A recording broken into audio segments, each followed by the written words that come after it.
آله وأصحابه وبارك وسلم تسليما كثيرا. أما بعد فأعوذ بالله من الشيطان الرجيم. بسم الله الرحمن الرحيم. ووصى بها إبراهيم بنيه ويعقوب يا بني إن الله اصطفى لكم الدين فلا تموتن إلا وأنتم مسلمون. صدق الله العظيم. سبحان ربك رب العزة عما يصفون وسلام على المرسلين والحمد لله رب العالمين. اللهم صل على سيدنا محمد وعلى آل سيدنا محمد وبارك وسلم.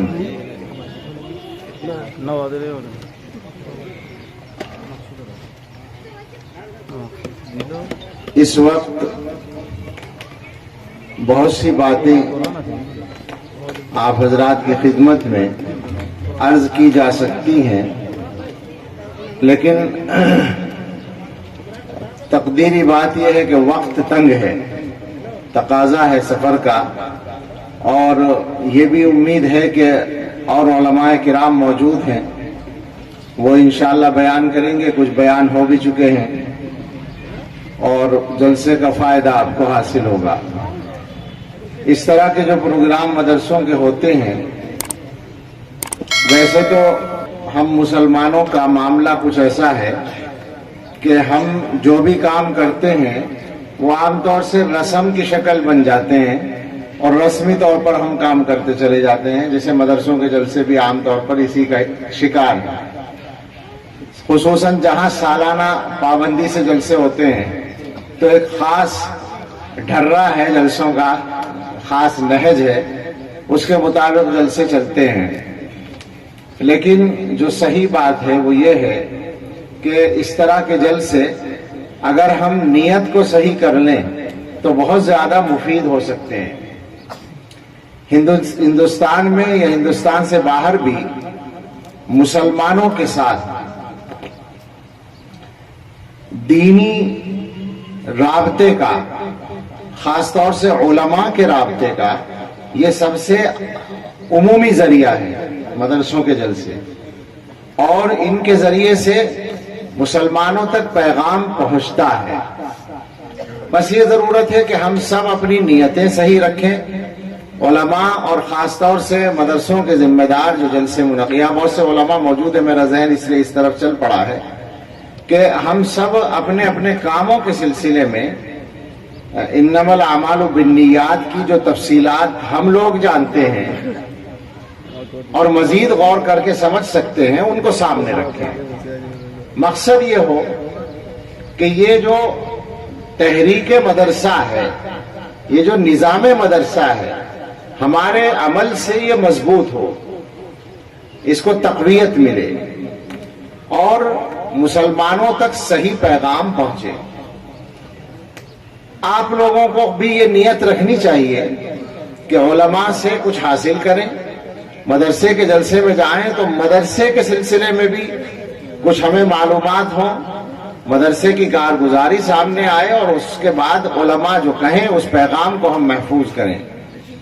عام طور پر یہ ہو رہا ہے کہ جلسے ہوتے ہیں، تقریریں ہوتی ہیں، لمبی لمبی تقریریں بھی ہوتی ہیں. جو طاقتور علماء ہیں وہ کئی گھنٹے بھی تقریر کرتے ہیں، یا مقررین ہیں، اور 1-1.5 گھنٹے کو تو کوئی شمار ہی نہیں کیا جاتا.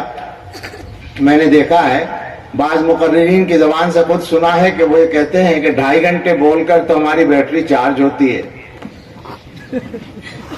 ہاں، ہمارا حال یہ ہے کہ 2.5 گھنٹے تو خیر یہ تجربہ ہم نے کبھی نہیں کیا، لیکن ہم تو یہ سمجھتے ہیں کہ کوئی قوالی نہیں ہے جو مزے لینے کے لیے گائی جائے. مسئلہ یہ ہے، بات یہ ہے کہ ہم مسلمان جس طرح کے حالات سے گزر رہے ہیں تو ہم تو ایمرجنسی اور نازک دور سے گزر رہے ہیں. ہمیں کوئی بھی کام مزے لینے کے لیے کرنا ہی نہیں ہے، ہمیں تو کسی نہ کسی مقصد کے لیے کرنا چاہیے، بدلنے کے لیے اپنے آپ کو. میری بات تو آپ اگر سنیں، میں سال بھر گھومتا رہتا ہوں، جب بھی موقع ملتا ہے جمعرات میں، جمعے میں اسباق سے فارغ ہو کر اصلاحی پروگراموں کے لیے اپنے احباب سے ملتا رہتا ہوں. تو اگر آپ میرے بیانات سنیں گے تو اس میں یہ مرکزی بات ملے گی، مشترک بات ملے گی کہ بدلنے کے اوپر کام کرنے کی ضرورت ہے. اور وجہ یہ ہے کہ جیسے حالات سے ہم گزر رہے ہیں وہ تو ہمیں معلوم ہے، وہ حالات ہمارے موجودہ طرز زندگی اور موجودہ اعمال کا نتیجہ ہیں، تو ان حالات سے نکلنے کے لیے اپنے آپ ہی کو تو بدلنا پڑے گا نا۔ ہماری ایک مشکل یہ ہے کہ ہم حالات ٹھیک کرنا چاہتے ہیں، لیکن جو کام ہمارے کرنے کا نہیں ہے اس کی دم پکڑتے ہیں۔ سوچیں اس بات کو، سمجھیں غور سے۔ یعنی مثلا ہم شکایت کریں گے اپنی حکومت کی، تو حکومت کی شکایت تو چلیے جائز بھی ہے، جمہوری حکومت میں آپ کو حق ہے کہ آپ حکومت سے شکایت کریں، لیکن حکومت سے شکایت کرنا الگ بات ہے اور بیٹھے بیٹھے باتیں کرنا بالکل الگ بات ہے۔ باتیں کرنے سے کیا ہوتا ہے؟ اچھا، ہم شکایت کرتے ہیں روس اور امریکہ کی، ہم شکایت کرتے ہیں اسرائیل کی، ہم شکایت کرتے ہیں سعودی عرب اور دبئی کے بادشاہوں کی، یہی ہوتا ہے نا ہمارے یہاں سب۔ جب ہم باتیں کرنے بیٹھتے ہیں تو ہم خود اعلیٰ درجے کے مسلمان ہوتے ہیں اپنی باتوں میں، اور باقی جتنے ہیں وہ سارے گردن زدنی ہوتے ہیں، اور بیٹھ کر ہم یہ فیصلہ کر دیتے ہیں کہ وہ بھی غلط، یہ بھی غلط، یہ بھی غلط۔ سوال یہ ہے کہ جو دوسروں کے کرنے کے کام ہے وہ آپ کیسے کریں گے بھائی؟ دو باتیں سمجھنے کی ہیں۔ ایک تو یہ کہ بادشاہوں پر اور ملک کے حکمرانوں پر بیٹھ کے تبصرے آپ کر لیں، تو آپ موازنہ کر کے بتائیں کہ سعودی عرب کے بادشاہ کی حکومت تقریباً 2.5-3 کروڑ لوگوں پر ہے، یا یہ کہ فلاں ملک کے بادشاہ کی حکومت 5 کروڑ پر ہے، فلاں ملک کی آبادی 1 کروڑ ہے، تمہاری حکومت 5 آدمیوں پر ہے، وہ جو تمہارے گھر میں رہتے ہیں، بیوی بچے۔ تمہاری حکومت میں 5 آدمی ہیں، 6 آدمی ہیں، 7 آدمی ہیں، تم بتاؤ ایمانداری سے اس حکومت کو تم کیسے چلا رہے ہو؟ تمہارے گھر میں نماز ہوتی ہے؟ سارے آدمی نمازی ہیں؟ بتاؤ ہمیں۔ سب لوگ قرآن پڑھے ہوئے ہیں؟ سب دیندار بن چکے ہیں؟ سارے بچوں کے لیے حلال روزگار کا انتظام تم نے کیا ہے، حرام سے بچنے کا جذبہ ان میں پیدا کیا ہے؟ سب کے ساتھ تم انصاف کرتے ہو؟ بیوی کے ساتھ پورا انصاف کرتے ہو؟ اور اگر بیوی طاقتور ہے تو وہ تمہارے ساتھ پورا انصاف کرتی ہے؟ اور خود بچوں کے درمیان تم انصاف کرتے ہو؟ ظاہر ہے ہر بگاڑ ہر گھر میں نہیں ہوگا، لیکن یہ ساری باتیں مسلمانوں میں ہیں یا نہیں؟ تو سوال یہ ہے کہ ساری دنیا کی حکومتوں کو آپ ٹھیک کریں گے، پہلے اپنے گھر کو ٹھیک کر لینا۔ اگر ہر آدمی اپنے گھر کی فکر کر لے تو سارے گھر تو ٹھیک ہو جائیں گے۔ ہم نے یہ سمجھ رکھا ہے کہ ہمارے بچوں کو نمازی بنانے کی ذمہ داری تبلیغی جماعت کی ہے، ہمارا کوئی اس میں کردار نہیں ہے۔ کتنی عجیب بات ہے۔ تبلیغ والوں کو آپ کیا دیتے ہیں کہ آپ نے ان کے حوالے کر رکھی ہے ذمہ داری؟ بھئی وہ اگر ہماری مدد کر دیں آگے اس کام میں تو یہ تو مدد ہے، باہر سے آنے والا صرف تعاون کر سکتا ہے، کام تو ہمیں کرنا ہے۔ ایک چیز تو یہ ہے، اور ایک اسی کا دوسرا پہلو یہ ہے کہ آپس میں بھی ہمارا معاملہ یہ ہے، ملکوں کو اور حکومتوں کو چھوڑ دیں تو ہم میں سے ہر آدمی کو دوسرے کے عیبوں کا احساس ہے۔ یہ مفتی یہ کر رہا ہے، وہ مولوی یہ کر رہا ہے، وہ ماسٹر یہ کر رہا ہے، وہ ڈاکٹر یہ کر رہا ہے، وہ انجینئر یہ کر رہا ہے، وہ میرا رشتہ دار یہ کر رہا ہے۔ جناب عالی، ان کے اعمال کا حساب آپ سے نہیں لیا جائے گا، آپ سے آپ کے اعمال کو پوچھا جائے گا۔ آپ بتائیں کہ آپ کیا کر رہے ہیں۔ ہمارے حضرت نے ایک حدیث کا مفہوم نقل کیا ہے، کہیں الفاظ نہیں ہے وہاں، اس لیے میں مفہوم کہہ رہا ہوں۔ تو اس میں اس کا مفہوم یہ کہ جس شخص پر اللہ تعالیٰ کا انعام ہوتا ہے اس کو اپنے عیبوں کی فکر ہوتی ہے، اور جس سے اللہ تعالیٰ ناراض ہوتے ہیں اسے دوسروں کے عیبوں کی فکر ہوتی ہے۔ آپ اس کی روشنی میں مجھے بتائیں کیا لگتا ہے، اللہ ہم سے ناراض ہے یا اللہ ہم سے خوش ہے؟ ہم لوگوں کا جو رویہ ہے وہ یہ ہے کہ ہم میں سے ہر ایک کو دوسرے کے عیبوں کی فکر ہے۔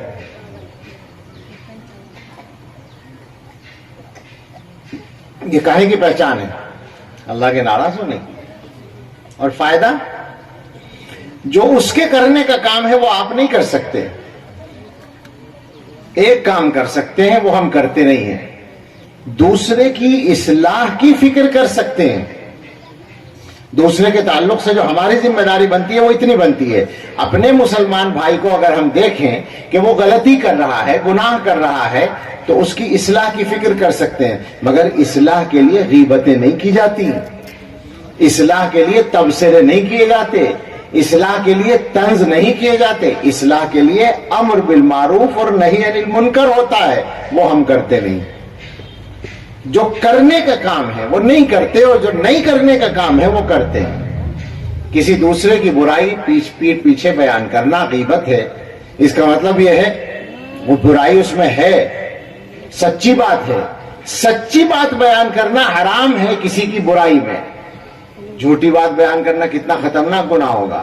ایک آدمی میں وہ برائی ہے، اس کے پیچھے آپ بیان کریں، اسی کو تو غیبت کہتے ہیں، جب ہے، موجود ہے، حقیقت میں ہے۔ اس کا مطلب ہے کہ کسی کی سچی برائی بیان کرنا بھی حرام ہے۔ کیوں زبانیں خراب کرتے ہیں ہم لوگ؟ زبانوں کے استعمال میں تو مسلمانوں کا بہت برا حال ہے، اللہ بچائے۔ جیسے کہ یہ احساس ہی نہ ہو کہ زبان کی باتوں کا کوئی حساب بھی اللہ کے یہاں دینا پڑے گا۔ ایسا لگتا ہے کہ مسلمان یہ سمجھتے ہیں ہاتھوں پیروں کا اور اعضاء کا حساب تو دینا ہے، زبان کا کوئی حساب نہیں دینا۔ جس کو دیکھیے مسلسل بولتا ہے، اور اس میں ناجائز باتیں بھی ہوتی ہیں، اس میں جھوٹ بھی ہوتا ہے، اس میں غیبت بھی ہوتی ہے، اس میں دوسروں کو تکلیف دینے والی باتیں بھی ہوتی ہیں، اس میں دوسروں کی عزت اتارنے والی باتیں بھی ہوتی ہیں، اور کچھ باتیں حرام اور ناجائز نہیں ہوتی مگر بے ضرورت ہوتی ہیں۔ یہ سب غلط ہے۔ میں لوگوں سے بار بار کہتا ہوں یہ بات، زبان پہ قابو کرو، بے ضرورت مت بولو۔ بے ضرورت پیر تو ہلاتے نہیں، ہاتھ تو ہلاتے نہیں، زبان کیوں چلاتے ہو؟ یہ بھی تو ایک عضو ہے جس کو ایک کام کے لیے ہمیں اللہ نے دیا ہے، اور حساب دینا ہوگا اللہ کے ہاں۔ قرآن میں بھی ہے، حدیث میں بھی ہے، ما یلفظ من قول الا لدیہ رقیب عتید۔ بندہ جو کچھ بولتا ہے اس کے پاس ایک نگہبان تیار رہتا ہے۔ اور حدیث میں یہ ہے کہ ایک صحابی نے حضور علیہ الصلوۃ والسلام سے نصیحت کے لیے کہا تھا، تو حضور نے فرمایا زبان پہ قابو رکھو۔ تو دوسرے صحابی نے پوچھا، یا رسول اللہ کیا زبان سے بھی گناہ ہوتے ہیں؟ اس وقت تک ان کو نہیں پتا تھا۔ صحابہ کی بات یہ ہے کہ وہ فوراً پوچھ لیتے تھے۔ تو پوچھا، یا رسول اللہ کیا زبان سے بھی گناہ ہوتے ہیں؟ حضور نے فرمایا، اللہ کے بندے زیادہ لوگ تو اسی کی وجہ سے جہنم میں جائیں گے۔ تو ہم سب اس طرح سے زندگی گزار رہے ہیں۔ ایک چھوٹا سا جائزہ کہہ لیں اس کو اپنے حالات کا، ہمارے مسلمان بھائیوں کے حالات کا یہ آیا زبان پر۔ مقصد یہ ہے کہ بدلیے اپنے آپ کو، کہیں جائیے، جلسوں میں جائیے، علماء کی بات سنیے، تو یہ پیغام لے کر آئیے کہ اپنی زندگی میں کچھ تبدیلی لانی ہے، ورنہ یوں رسم چل رہی ہے۔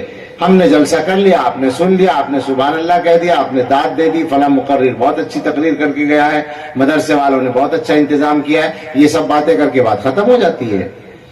دنیا میں جو قومیں اس وقت ترقی کر رہی ہیں یا غالب آ رہی ہیں، ان کے یہاں یہ سب نہیں ہوتا، اصل کام ہوتے ہیں، محنتیں ہوتی ہیں خاموش۔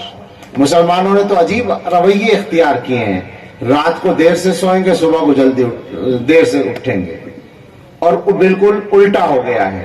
کسی بھی علاقے میں چلے جائیں، رات کے 1 بجے مسلمانوں کی چائے کی دکانیں اور فرائی چکن کی دکانیں آباد ملیں گی۔ یہ تکلیف میں بول رہے ہیں ہم، مذاق نہیں ہے، یہ سب جگہ ملے گا یہ۔ اور غیروں کے علاقے میں جائیے تو 11 بجے سناٹا ملے گا رات کو، کوئی سڑک پر نظر نہیں آئے گا۔ اور اس سے زیادہ شرم صبح کو آتی ہے کہ جب صبح صادق سے پہلے، میں ہندوستان بھر کی بات کر رہا ہوں، ہندوستان کے الگ الگ علاقوں میں الگ الگ وقتوں میں جانے کا موقع ہوتا ہے، صبح صادق سے اب تو 1 گھنٹہ پہلے بھی سڑکوں پہ لوگ نظر آتے ہیں ان کے علاقوں میں۔ اور ہمارے یہاں اذان فجر کے بعد بھی سناٹا ہوتا ہے، کوئی آدمی بیچارہ مسجد جاتا ہوا نظر آئے گا، اکثر لوگوں کے گھروں میں دروازے بند ملیں گے۔ یہ حالات ہیں ہمارے، تو بدلنا ہے اپنے آپ کو۔ مدرسے کے جلسے کا پیغام بھی اگر آپ لے جائیں تو یہی لے جائیں کہ علماء کے ذریعے جو باتیں سامنے آئیں گی ان کو اپنی زندگی میں جائزہ لے کر اتارنے کی کوشش کریں گے۔ مدرسے کا جلسہ ہے تو ظاہر ہے اس پر بھی بات ہونی چاہیے، تو آپ یہ بات سمجھ لیں مختصر سی، چونکہ مجھے اپنی بات اب ختم کرنی ہے، کہ یہ مدرسے بھی کوئی رسم نہیں ہے، بلکہ مدرسوں کا جو اصل کردار ہے وہ یہ ہے کہ ہمارے ایمان کی حفاظت کا یہ نمبر 1 ذریعہ ہے، باقی سب اس کے پیچھے ہے۔ یہ سمجھ لیں اچھی طرح سے۔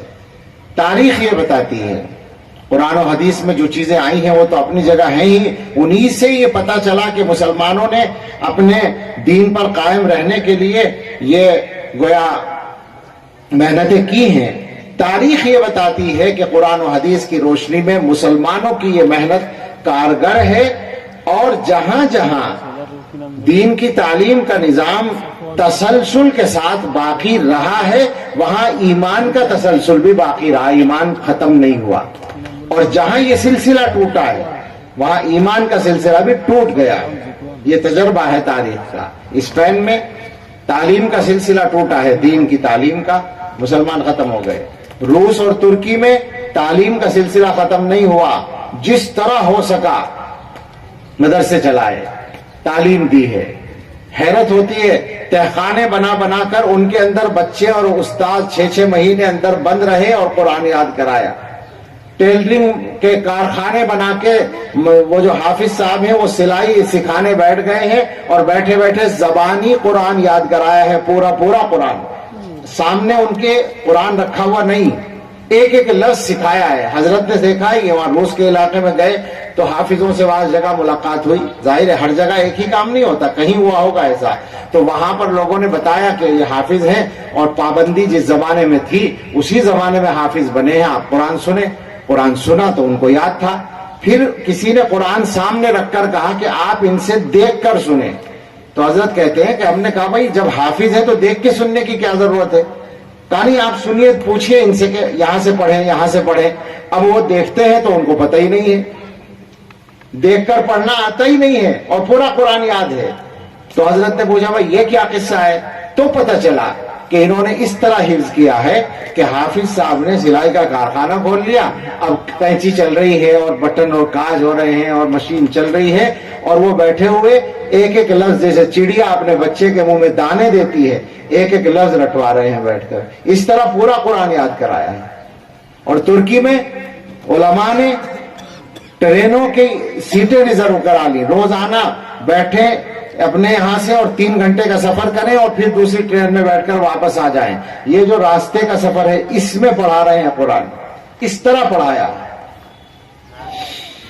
تو فائدہ اس کا، نتیجہ یہ ہے کہ روس میں جب وہ جبر کا نظام ختم ہوا تو ازبکستان اور قزاقستان اور ترکمانستان اور کیا کیا ہیں وہ، ان سب میں مسلم آبادی، چاہے دینی حال جو بھی ہو ان کا، مگر وہ اپنے آپ کو مسلمان کہتے تھے، 99% 98% موجود تھے، صرف اس لیے کہ وہاں اللہ کے دین کی تعلیم کا سلسلہ جاری تھا، اور ترکی میں تو اس سے بھی زیادہ مضبوطی کے ساتھ قائم تھے دین پر۔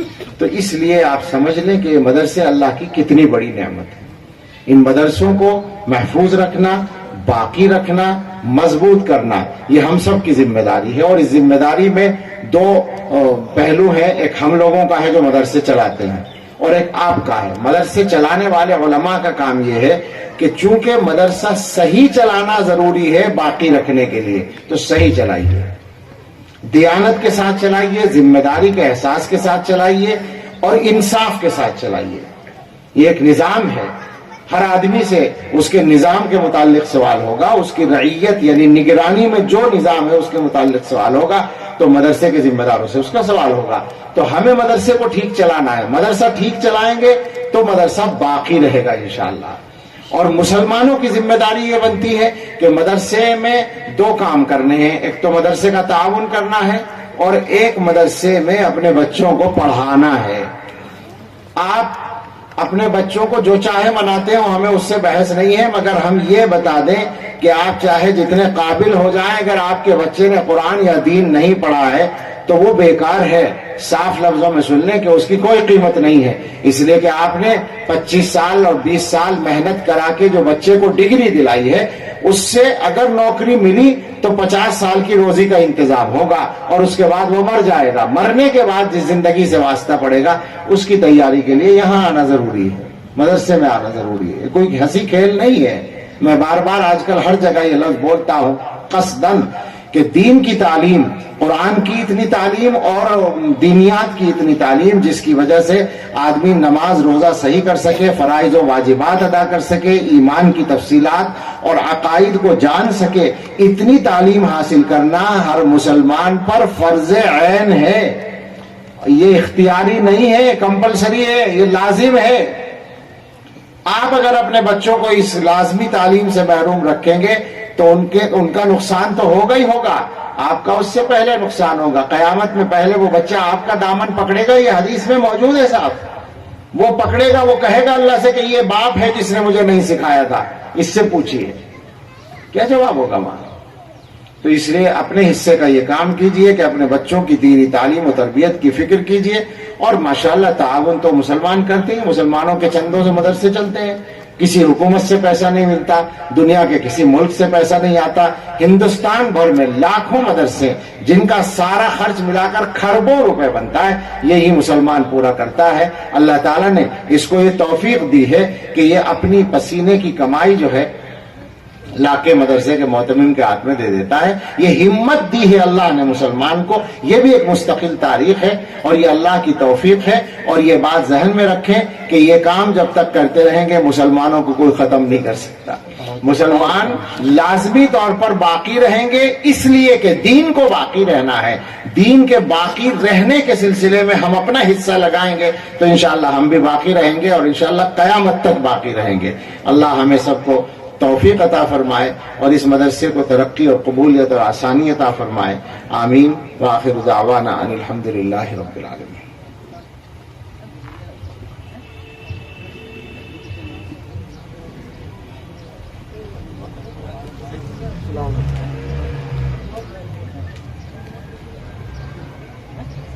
سب